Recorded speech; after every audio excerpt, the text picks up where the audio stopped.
Hello, Professor. This is my demo for Lab 1. I'm Alberto Martinez. And as a way to explain the code, this is where I just defined all the registers for the port F. This is where I got the registers and all the reload values set up for the SysTick timer that I used, along with a couple variables and then function prototypes. Getting into the actual code, the first thing we do is just call the initializations and set up the values for every constant that is in the project. For the meaty part, this is where I read the switch every single time and immediately jump into an if-else statement with a wait.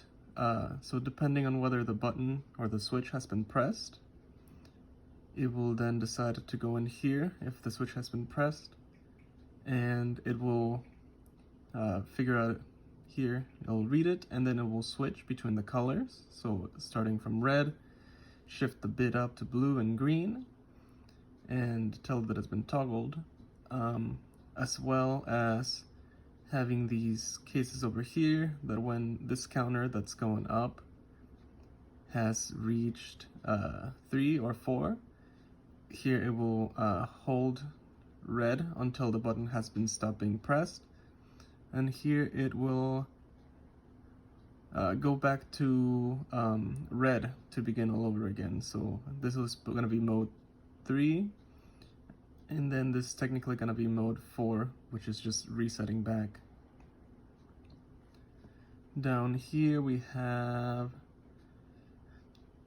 the button has not been pressed case, and we see that apart from just having the 1 second delay, we have the counter where if it's the mode 3, where we'll have to switch between red, blue, and green continuously, it will do so manually.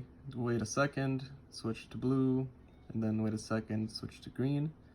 In any other case that is not case mode 3, it will toggle on and off the LED on the board.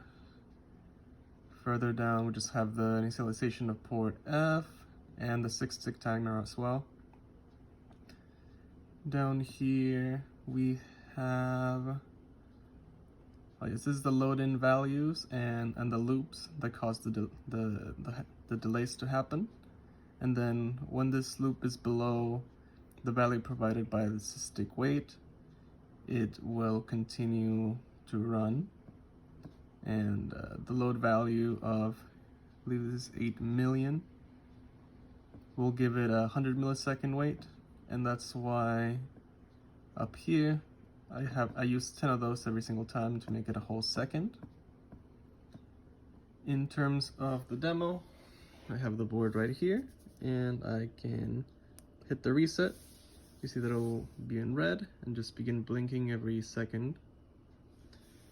Then if I go ahead and I hold the button down, it will go to blue, and I'll hold blue until I let go of the button, in which case it will begin to blink. Do it again until I'll hold screen, then I can let go, and it will begin blinking. If I do so again, it will hold red, and I made it wait a little longer on this one just to make sure that I know that it's working, and then it will begin cycling through. And then any further presses on it will bring it back to mode 1, 2, 3 in that order. So if I hold it again, it will cycle through it one last time, and then it should hold red right there. If I let go, it should start blinking again. Yeah, that's pretty much it. You have a great day.